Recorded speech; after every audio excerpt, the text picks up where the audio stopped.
আসসালামু আলাইকুম এভরিওয়ান। ধান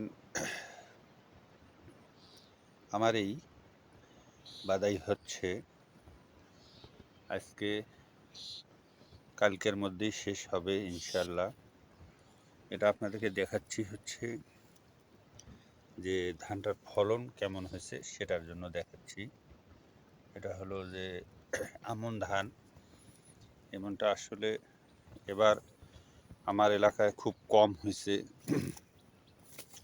অনেকেই একটু ওষুধ প্রয়োগ করতে লেট করে ফেলছে, যার কারণে তার হয়তো আগালটা কম হয়েছে, ধান একটু চিতা হয়ে গেছে। তো আপনাদের দোয়ায় যা হয়েছে আমার শুক্রিয়া। আল্লাহ পাক যা দেয় তার চেয়ে বেশি কিছু আশা করা ঠিক না।